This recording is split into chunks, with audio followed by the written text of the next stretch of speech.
My first tornado, it was the fact that I got me there. It was like, that's it, I've had it. There's got to be a better way to showcase the work of women in chasing.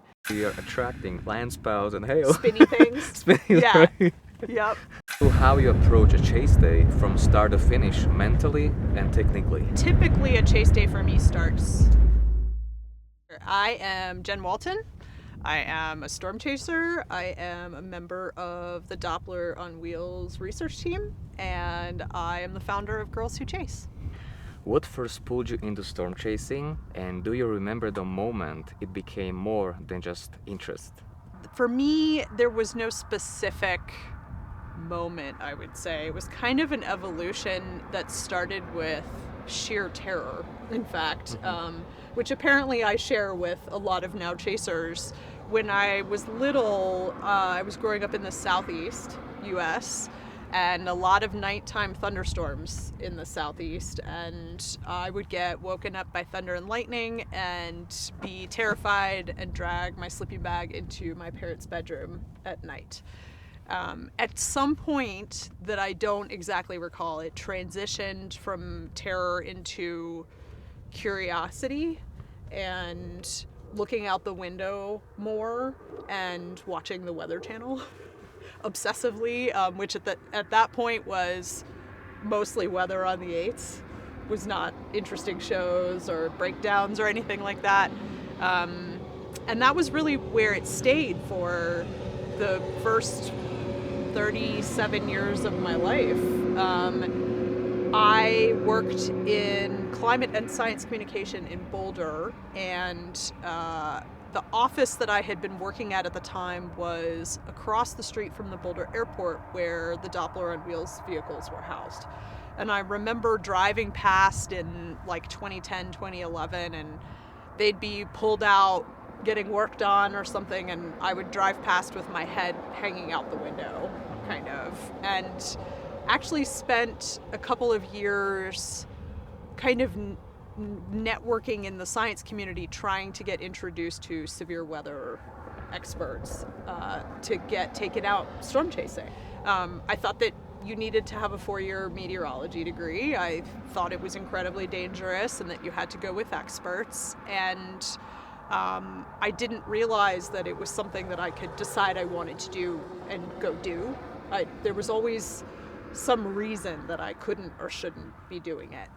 And I never did manage to fully talk anyone into taking me with them. And so I gave up and kind of continued on with my life and just watched lightning out the window, essentially, until essentially a series of events, including a type 1 diabetes diagnosis in 2015, added some urgency to life, I guess, in that it was a reminder that you don't have forever, and it made me think carefully about the things that I was prioritizing and the choices that I was making. And eventually in 2018, after feeling for many years like I'd had an itch that I couldn't quite scratch and I couldn't figure out what it was or how to scratch it, essentially, I had been scrolling Facebook, and like many folks, had been an avid consumer of storm chasing media, pictures of tornadoes. I loved watching the shows on television. I just would still sit and watch the Weather Channel as much as I could. So I had been following unwittingly a couple of storm chasing tour companies and scrolled past an ad for a discount on a storm chasing tour. And I don't think I had realized that tours were a thing. And sat and looked at it for a second and thought to myself, well, you can't do that. And then I thought, that's really odd. Well, where is that coming from? Who is saying that? Like, here's a way to do that. If you think you have to go with experts, here they are. Maybe it's something you should consider. And luckily at the time I was gainfully employed and able to afford it, which I'm grateful for. And I set myself on that storm chasing tour and thought, if this is as interesting to me as I think it might be, it's a great way to kind of dip my toe in the water and get a sense for what chasing is really like and figure out from there how I get going doing this. It was June 2018, the tour left out of Denver, and 2018 was a fairly quiet, severe year. So we didn't see much on the tour, but I learned enough to be dangerous, pun intended, in that I realized that it broke down to what needed to be understood and learned in order to storm chase, and that I could teach myself.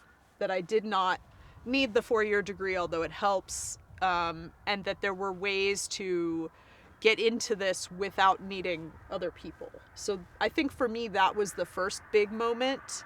And about 2 weeks after that, was working from home in my condo just north of Denver, and had already been watching radar obsessively for years at that point, and I had just learned about that kind of flying eagle presentation, the look of a rotating storm and how it's shaped, and I watched a storm already rotating come out of the foothills near Longmont and thought to myself, that thing is going to do it, and I'm going after it. And I was already behind at that point, so I went rushing out of the house, and because I'd been working from home, I had my pajamas on and flew into the car and started driving east behind it, and made every rookie mistake in the book. I drove right through a small city and got stuck in traffic, and was on the west side of the storm, which in many cases, a lot of times you can't see anything because that's where the precip might be, and was getting very frustrated and nervous, and crested a hill, and in front of me was my first tornado. Prospect Valley, June 19th, 2018. And I just remember jumping up and down outside my car in my pajamas, shouting, I did it! I did it! And so if there was going to be a moment, it was that moment, I think, where it wasn't even just getting to see my first tornado, it was the fact that I got me there. Nobody else was involved in that except for me. Like a self-taught. Mm-hmm. Absolutely. And I think to a large degree that has really been the energy behind most of the things that I have done since. It was such an incredibly empowering feeling for me, especially after telling myself all these stories for years and years and years about how I couldn't, and it's not a real job, and you have to go get a career, and this is just silly, why would you do this? Even though I knew deep down somewhere that was what the itch was. And so I had found it. And from then on, I pretty much obsessively dug into studying forecasting, and identifying educational resources. I had gotten kind of a kickstart from the chasing tour company folks who kind of pointed me in the direction of some resources, and then from there started digging for what I thought were useful educational resources, and spent the following kind of 3 winters studying on the weekends because I was still working full time, and then waiting to kind of apply what I had learned, and didn't know anyone, and so thought, well, if I'm going to get out there, I'd better get out there. So the following year, 2019, I started chasing on my own. How would you describe your journey in the storm chasing community and how your role has changed along the way? I actually had a really positive experience my first several years. The Colorado storm chasing community, which is really where I spent the bulk of my early chasing years. I'm a high plains chaser for the most part, but particularly my first few years I really stuck to Colorado and kind of western Kansas, the Nebraska Panhandle, and Wyoming, just to keep it close and practice. And for those first few years I didn't have to go that far. We actually had some great weather around here, and folks in Colorado are wonderful and welcoming, and I started recognizing cars and people on the side of the road. Like, it's the weirdest community in the world because you literally never see each other except for in the middle of nowhere on the side of the road, basically. And we all learned from each other. I think a lot of us kind of started storm chasing in the same time frame, and there was a lot of collective forecasting, which I really appreciated, and people would kind of keep an eye on each other driving back after a chase to make sure everyone got home safe. And so it felt like a very positive, welcoming environment. And for the most part, that's how I felt about the storm chasing community writ large. I think the one exception to that, which isn't even really specific to chasers per se, was that because my career was in the sciences, I think I was a bit primed to be looking for some kind of gender disparity. Because storm chasing is obviously a male-dominated field, and especially when I first started chasing, I really didn't see a lot of women storm chasing. And I remember thinking that was quite odd. And then discovering as I met more folks and started to build a network of folks I could learn from online who were posting videos and doing really cool research, that actually there were a lot of women storm chasing, but they weren't as easy to find or as obvious. And they definitely were not on any of the shows that I had watched, the reality shows. And it also felt counter to the experience I was having, which was that everyone was very welcoming, and it wasn't like a thing that I was a woman storm chasing. And so I just observed, I think, for a few years and kind of got curious about it. And I had a few men that I storm chased with who were local to Colorado, and we all had a blast chasing together. But I started to notice, for example, that even though they had been storm chasing the same amount of time as me, when we posted content online, they would get the like back pats and congrats and you nailed it type comments, and I would just get crickets, like silence. And I thought, that's really odd. Like, what's up with that? And so a few times we kind of did this social experiment where if we chased together, they wouldn't post anything and I would post, and then I would get the back pats. And finally we realized that there was this sort of collective cultural assumption that if a woman is storm chasing with a man, the man is the one that got her there. And it's not because it's anybody's fault, right? There's no specific perpetrator in this scenario. It was more of this kind of weird cultural thing.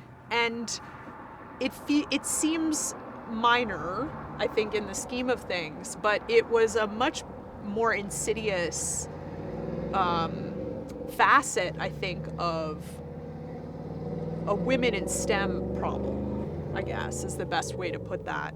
And the more I observed over time, the more I realized that it was this weird kind of cyclic cultural situation where, because early storm chasing media had shown men storm chasing, folks were just more used to it and come to expect it, and so media wanted to give people more of what they expected, so they just portrayed more men, and then the cycle continued, essentially. So it's not like it was anybody's fault. Nobody was trying to prevent anybody from participating. It just was this weird situation. And then as time went on, I also realized that it was affecting business opportunities, engagement, the ability to build an audience. It just was, women were being minimized in a lot of different ways. So I think that's really what eventually just led to that kind of, I just snapped and was like, that's it, I've had it. There's got to be a better way to showcase the work of women in chasing. And I launched an Instagram page called Girls Who Chase. And here we are. So, you know, I certainly did not expect it to become what it has become over the last several years. I did not create it to be a business in any sense. I've learned a ton since doing it, and I think it introduced me to the storm chasing community in a very different way than what I was used to. Because it launched, and then one of my buddies who works for the Capital Weather Gang, which is the meteorology arm of the Washington Post, decided that it would make a cool story. And so our first piece of media was in the Washington Post, which isn't really like a small place to start. We were very in the public eye very quickly, almost before we had done anything. And it was very clear, like the Instagram page was growing and growing and growing. I launched Girls Who Chase solely to be an Instagram page. It was just meant to serve as an aggregate of female storm chasing work, to kind of be like, look at the breadth and depth and quality of the work. What I was not expecting was the scope of the response. I started receiving contributions from all over the world, actually, and folks saying like, so glad you finally did this, we needed this. And then I started to get messages from folks. My favorite to date is still, it was a 6th grade teacher who reached out and said, I just want you to know that I'm showing this page to my students because I think weather is a great entree into science, and I want them to know that girls can do anything. And every time I would get a message like that, I would just be like, huh, this seems much bigger than an Instagram page, essentially. And so over the following many months, it became clear that more was needed, essentially, that there was an energy probably that had been there long before I came along or did that, and that maybe we needed a website or a way to tell people's stories, or that there was a way to kind of take this megaphone that we had been handed and use it well and responsibly. And so that's what we did. And the following spring, my buddy Ian with Capital Weather Gang, which is an arm of the Washington Post, decided that he was going to write a story about women in storm chasing. And so our introduction, I think, beyond the immediate storm chasing community started with the Washington Post, which was not small, I would say. And we really, other than building the platform itself, hadn't done much. So it's not necessarily the time that you would want media coverage, but you don't get to choose when you're introduced to the world necessarily. And so that entire year, which was 2022, so it was March 22 when the Post article came out, was crazy.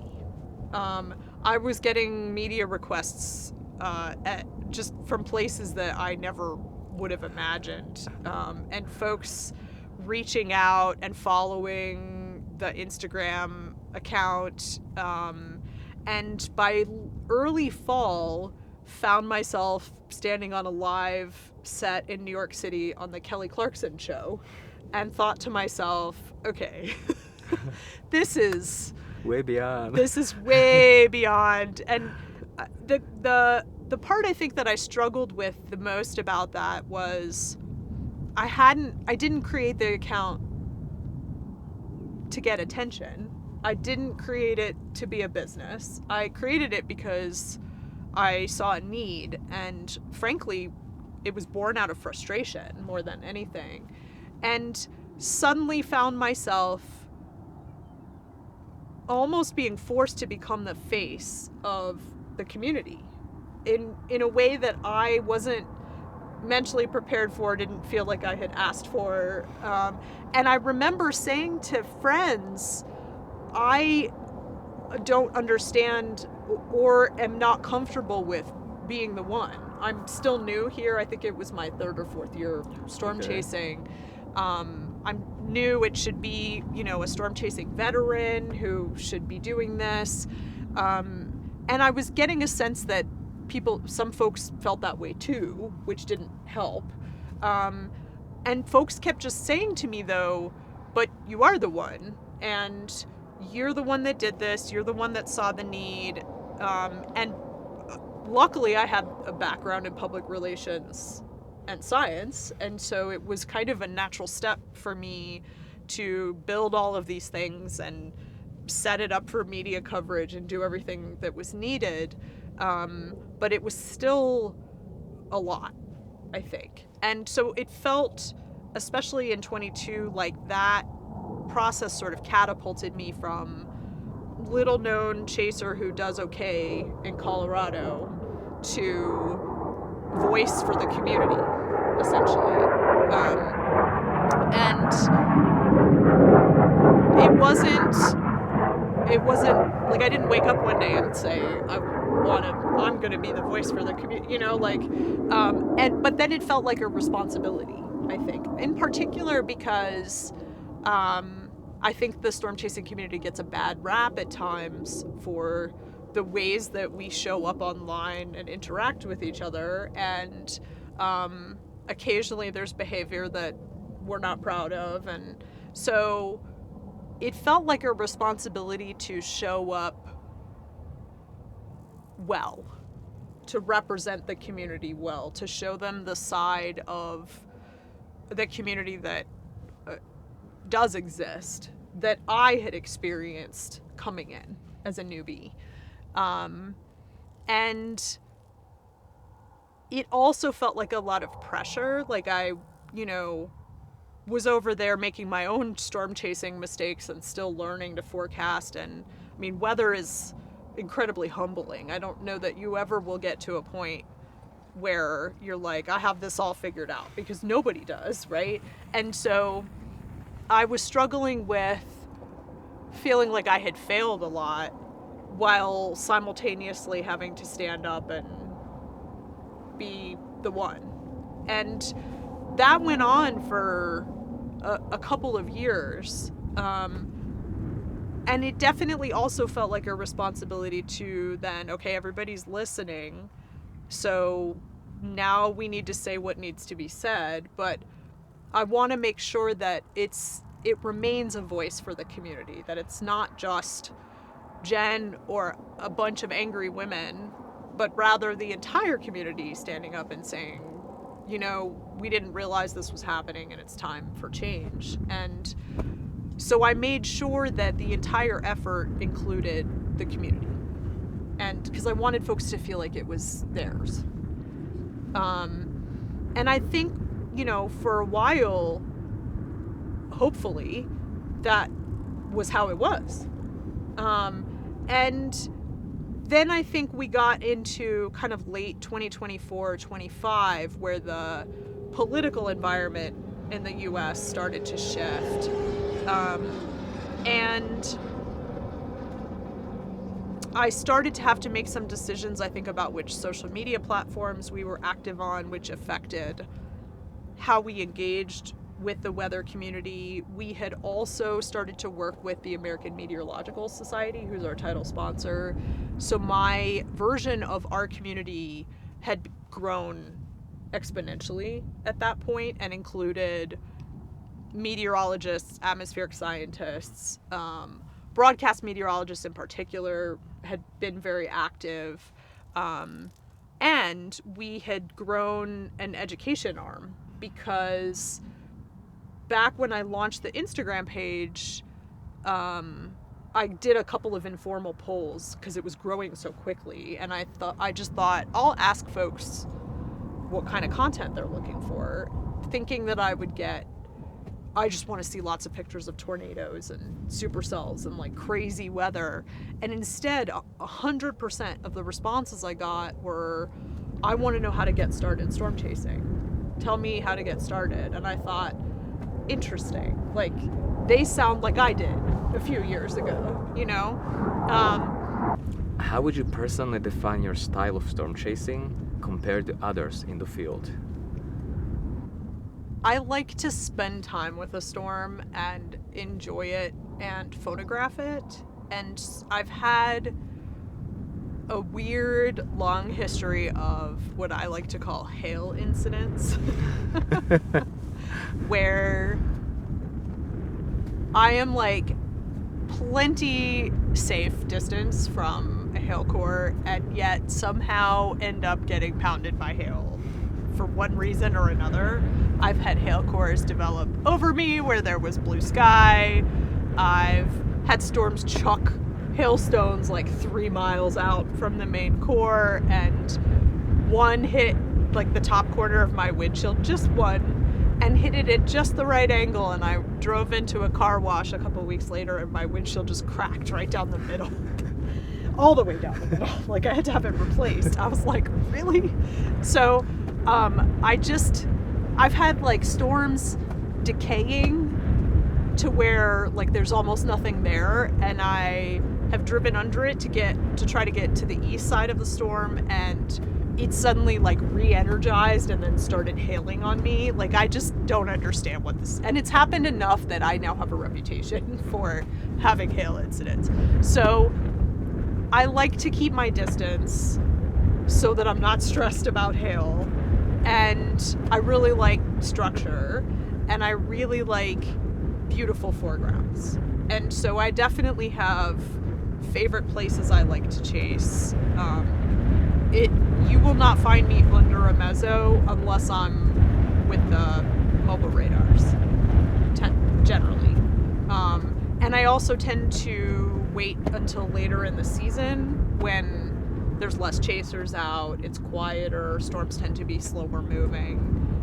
So I'll sit out April and a chunk of May if I have to, because I don't really like going to Texas or Oklahoma unless I'm in a big truck. I see. More because I think the storms are less dangerous than the people on the road in those locations. So yeah, I am definitely what one would call a structure hipster. It's more my thing. And I've also evolved, I think. My photography goals have evolved as well.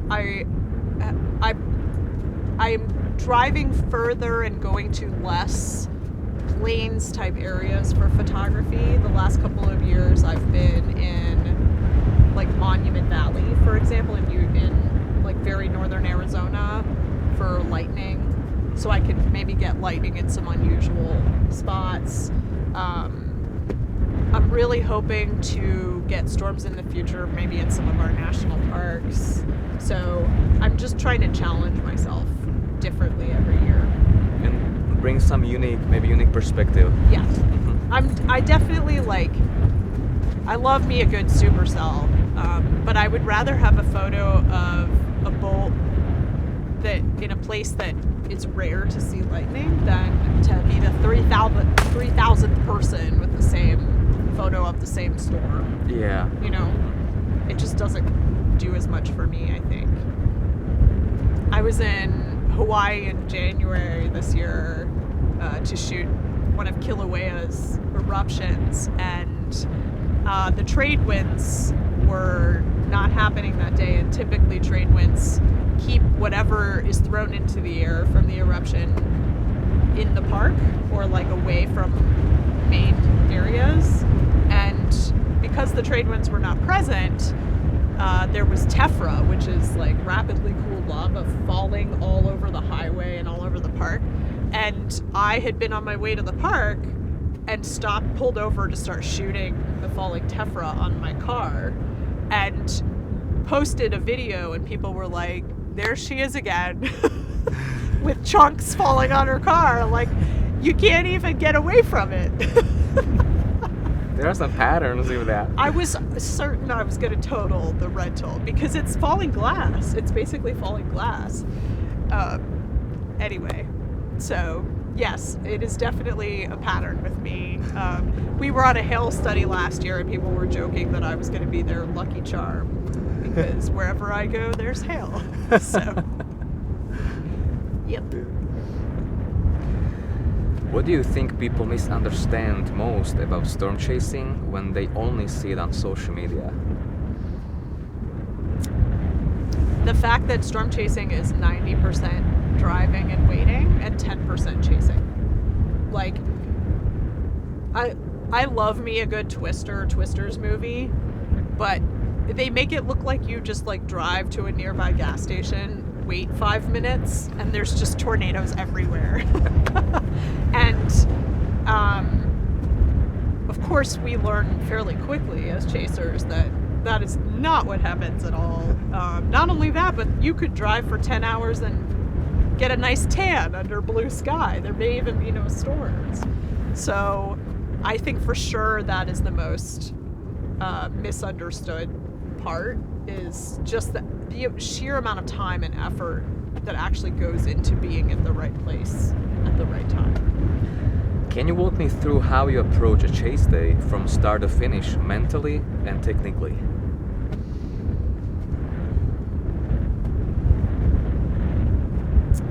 I mean, typically a chase day for me starts roughly 7 days out watching long range models. And this year is a little bit different, but normally I'm not really even looking at long range models, I would say, until mid-April-ish, because we get started later in Colorado and the high plains. So I'll start watching for big systems, essentially, and or moisture, because we're nothing without moisture. And usually about 3 to 4 days out, if I'm still seeing an overlap of all those key ingredients, I will then go look at my calendar and see what needs to be rescheduled. And I do tend not to keep a busy calendar. Like, I would say May and June, I try to clear as much as I can, and every commitment comes with a warning label type of thing. Like, I may have to bail. So I'll start rescheduling things and kind of planning around it. And then I would say, starting about 36 hours before I'll really start to dig into the details and figure out where I'm targeting. The thing about being a Colorado chaser is if you're either like storms go east, systems move east, they're never going to move west, and so there's an implication, I think, for where storms are supposed to fire, how far they may go, how far you may have to drive to even start your chase, and because you're following a system east, how far you're going to end up on the other end. So I have to think all of that through to make a decision about whether I need to bring an overnight bag. Do I have time to stay overnight? Ideally, I look for, like, at that point, I'm looking for, like, a really solid setup. Like, I have about a 3-hour radius for a maybe, or like a marginal, I may not get good structure type day. And then, if it's going to be more than that, or I think I'm going to end up in central Kansas, it's probably an overnight. So that decision-making process happens usually morning prior, I would say. And then starting that morning, it's waking up excited and sometimes getting disappointed, like everything has changed or it's gone to crap, or it's somewhere that's difficult to chase. Like, we have certain areas that are terrain-based in Colorado. Some of them kind of get the same behavior on an annual basis. You'll get a supercell that forms and then it'll kind of dive into like an unchaseable canyon. And so I'll double check to make sure it's not doing that type of thing, because I ain't going if that's the case. And then I'll be mostly looking at that point at satellite and mesoanalysis, which is like real-time surface conditions, to really zero in. on where my target is. And then I'm driving. So I do have a reputation for making sure I have my coffee beverage on my way to a target, which is kind of a running joke with everyone. So usually there's a coffee stop, and I kind of have my process of like doing my commute with my coffee and then stopping a couple hours in and retargeting just to make sure I'm still going to the right place. And so it turns into kind of a step-by-step where, you know, at each hour you drive toward your target, you're zeroing in more specifically to which town am I going to end up in, which cross street do I want to end up at so I can sit and wait type of thing. And it really does depend on what you're expecting to see, what time of day, what's the lifting mechanism, that all determines kind of where I end up sitting and waiting. So I think it's, you know, and there's always like a little bit of hopeful anticipation, because you never know when you're you may be driving to the best event of your career. And I'm always hopeful that that's the case. There are some days that I know for sure I'm not, and so I'm kind of like, it's fine. But most days, you just never know what you're going to see. I've had days that look like junk starting out, and one storm merged with another, and the next thing you know, you have a monster that you just were not expecting. So you just never know with weather, and that's, I think, the part that really keeps me going. For example, 2025 June, when the South Dakota tornado formed, like a tornado of decade or even a year, everybody was like, no way. It literally was looking like an AI. It was not even real. It totally looked fake. Yeah. I am jealous of that one. There are a few, I'm not one of those people that gets upset that I miss tornadoes very much, because I'm not chasing them most of the time because I don't care. But that one, there are a few that have just been so spectacular. I'm like, yeah, I wish I'd been there for that. Yeah. That's a career-changing tornado, for sure. What are the key signals or patterns you look for that tell you a storm is actually worth committing to? That has evolved for me over the years as I've learned more about forecasting, and I actually owe a lot of that knowledge to other members of the storm chasing community who have contributed in a variety of ways, like folks that I consider mentors or teachers. But because I'm a structure hipster, what I'm certainly looking for is good signs of shear, so turning with height, and almost the Goldilocks of dry versus moist air, because you need a little bit of dry air in the right place to kind of carve that shape out. Just not too much dry air. And there is, like, I've had instances where I thought I had the perfect amount and it was too much dry air, or it was just a little bit too much moisture and you couldn't see anything. It was just gray grunge, kind of. So I think that there's like the right amount of instability, because there's also such a thing as too much instability, because then you get storms everywhere and it turns into a mess. So, and I will also say that there's like a terrain supercell profile and then a plain supercell profile. And because I learned to storm chase in a state that is very terrain based, as in you have to understand how moisture and wind interacting with both the Rockies, and then we have different plateaus in the state that can cause turning. So you may get a turning storm in places where you wouldn't on the plains, for example. I've learned how to identify those sort of flags, I guess, looking at models, essentially. So there's different things that we look for in Colorado than we would elsewhere, I think. But the keys really anywhere are decent moisture. just done without moisture, and you need some type of upper level wind support.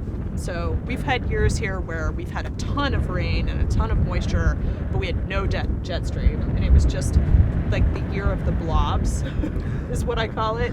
22 was actually one of those where we'd just get these like shapeless blobs that would just rain and have some lightning, and that was it. And then we've had years where we have a great jet stream and no moisture, right? And then you just get wind, which is also scary for a different reason. So it's something that's going to draw me out of Colorado and like 6 hours east. I want to see really good moisture, the right amount of upper level support. Again, not too much, because then they're either going a million miles an hour or you just get speed shear. They kind of shear themselves out and you don't get that structure.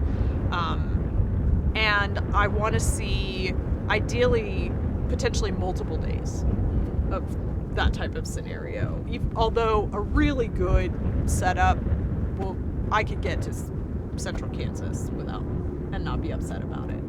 I'm not a tornado chaser. I'm a good setup chaser.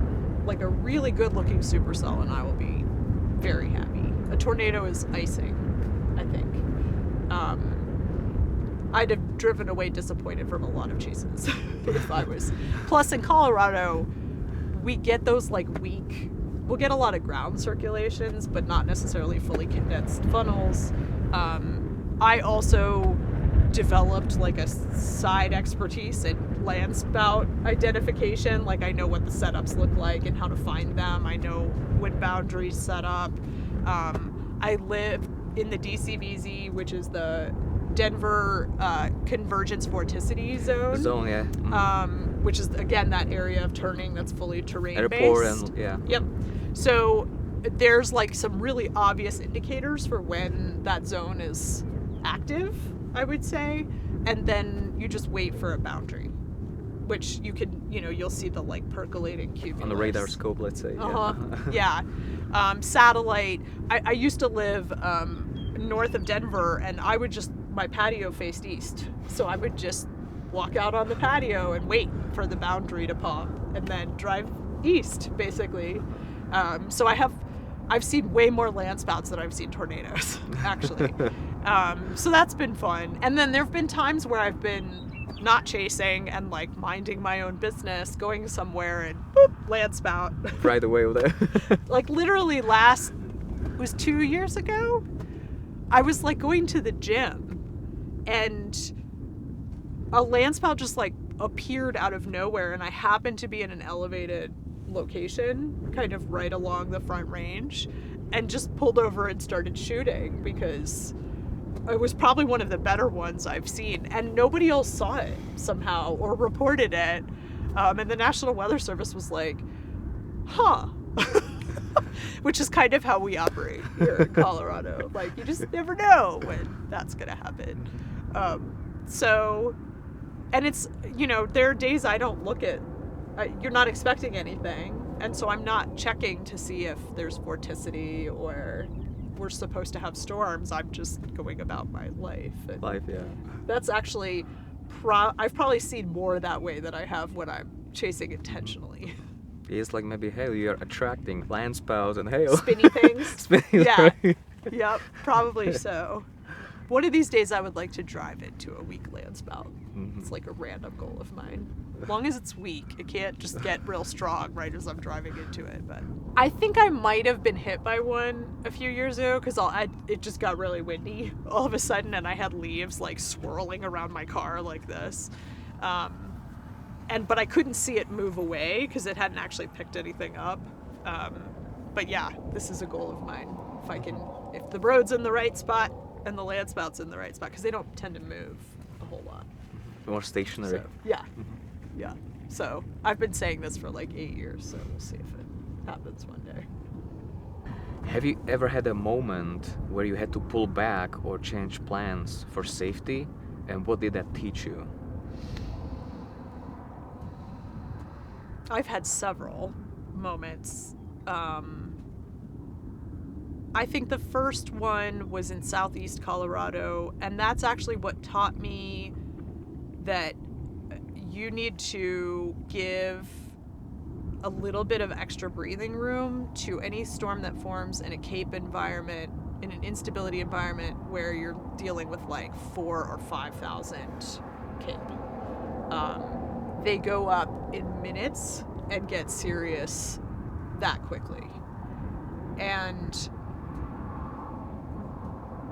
eastern Colorado has a lot of like dead zones, like cell coverage dead zones. And so I was chasing with another Colorado friend that day, and we ended up with 3 storms, one to our north, one to our west, and one to our south, that were all tornado warned surrounding us. And everything was slowly shifting east, and so we probably hung out a little bit too long in the center of essentially what was like a sea. It suddenly swallowed us. Like everything merged at the same time, and about that same time we lost data. So we didn't necessarily have a good idea of where the mesocyclones were, nor how those storm interactions were going to affect the mesocyclone. Were they going to spin them up more?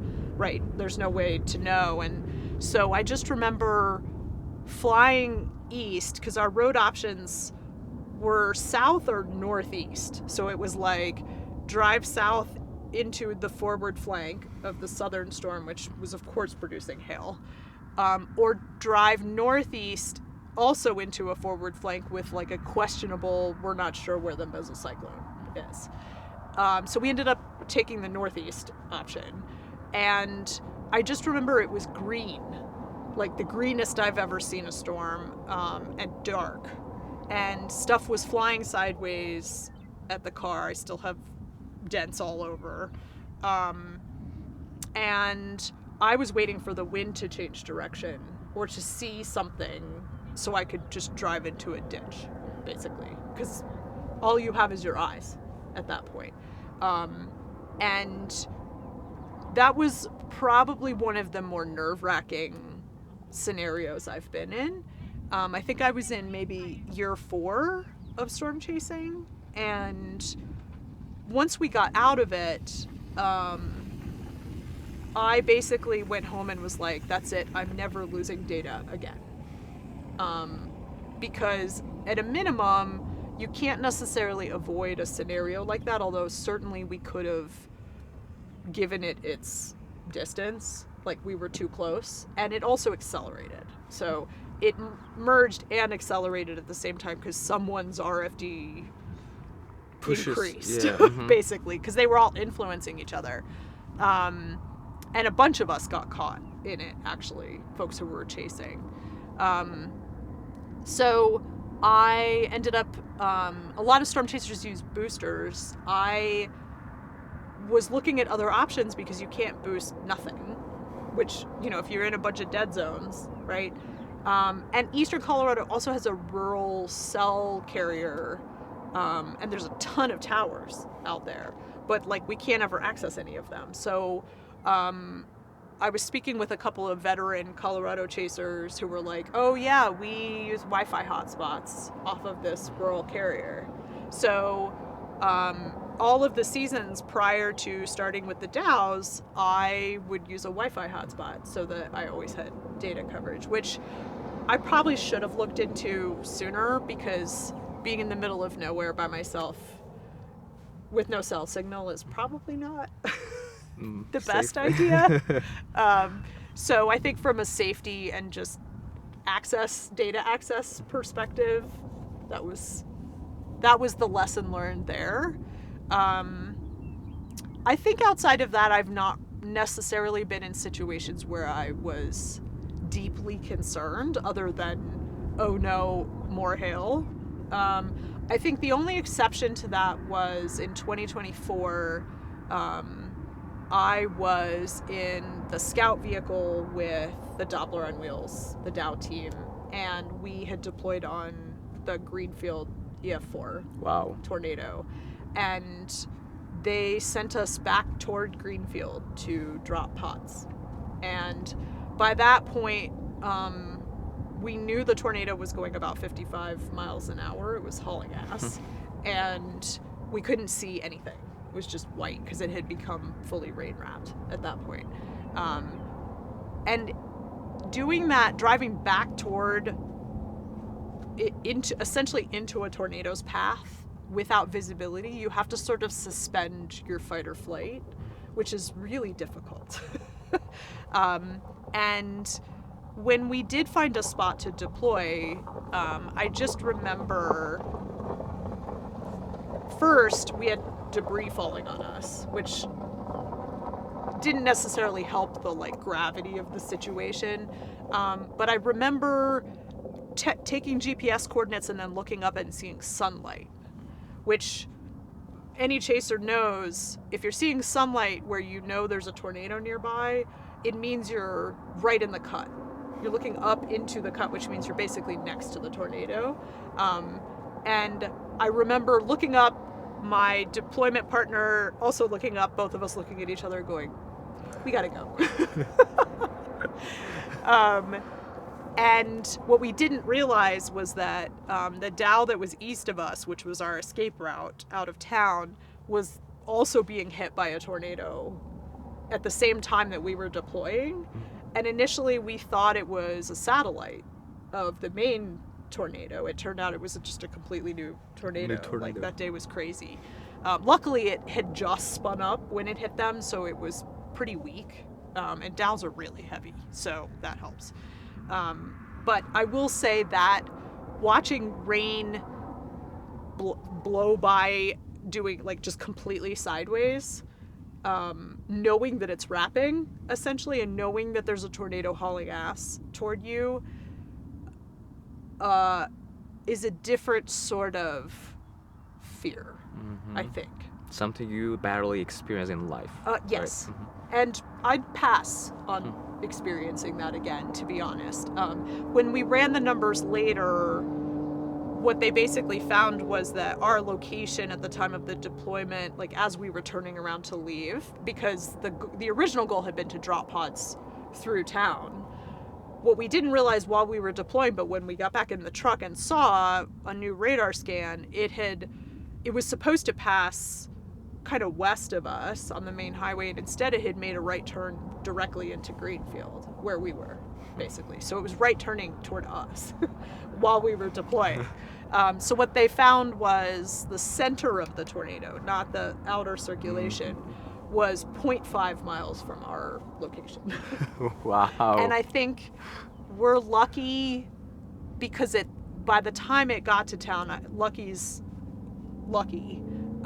It had narrowed into a very narrow kind of drill bit tornado. It wasn't a stovepipe or a wide cone. I think if it had been wider, we would have actually been either in the outer circulation or been hit. What advice would you give to someone entering the space today who wants to do it the right way? Well, first I would say I'm not sure there is a right way. It seems like my journey is different from my chasing friends' journey, and the thing we all have in common, I think, is that we love it, maybe for different reasons. But if you get to do something you love, then you're doing it the right way. So, and I think that's one of the things that's the blessing and the curse of the storm chasing community, is because there's no real definition for what storm chasing is. Folks who storm spot and enjoy storms out their windows or in their local areas versus people who drive across the country, we're all storm chasers. So I think, because of what I went through, to recognize that I had been preventing myself from doing something that brings me joy, would be to get out of your own way. So if it's something that you want to do, first know that you can, and that it's accessible and available to anyone who wants to storm chase. weather is truly for anyone and everyone. But I think the other piece is, you know, I certainly would encourage folks to educate themselves, learn storm structure, learn storm structure in different environments, because no two storms look alike. So recognizing what I like to call kind of the danger bits of the storm as opposed to the rest of it is crucial, I think, for new chasers. And enjoy learning like the quirks and cool things about weather in your region. Like, it's a great entree, I think, into storm chasing more on a national scale. Where can people follow your work and stay connected with what you are doing? For sure. So I am most active right now, I would say, on Instagram under jen.a.walton. That's my handle. In the summer, when I get out with the DAOs, which is basically in 2 days from now, so we're in mid-April, I sometimes am on Twitter. That used to be my main platform, but I haven't been a big fan of Twitter the last couple of years. So, but I do tend to share active severe weather days, like photos and what the DAOs are up to and that type of thing. And that is me, Jen Walton. And so those would be, I think, the two main places to see Jen's storm chasing content. Girls Who Chase, all of our various platforms are linked from girlswhochase.com, so that's probably the best place to start. But all the social media handles, Instagram and Facebook is where we're most active right now, and sort of Blue Sky when I remember it exists, which is like once a month. All those handles are Girls Who Chase. So that would be the best way. And then the other place would probably be the DAO facility handles. So that's DAO facility on Twitter and Blue Sky. And I think it's Doppler on Wheels on Facebook. Is there anything else you'd like to add? I think if I had a message for folks, it's just nobody gets to decide you're a storm chaser except for you. And you get to decide what that means for you, and you also get to decide whether you're capable. That's a personal decision, and I hope that my journey into chasing can help people avoid spending chunks of their lives not doing the thing that they actually want to do and love. So get out there and do it. Jennifer, thank you for coming today and sharing with us your whole story and the perspective on storm chasing. Thanks for having me. I appreciate the request.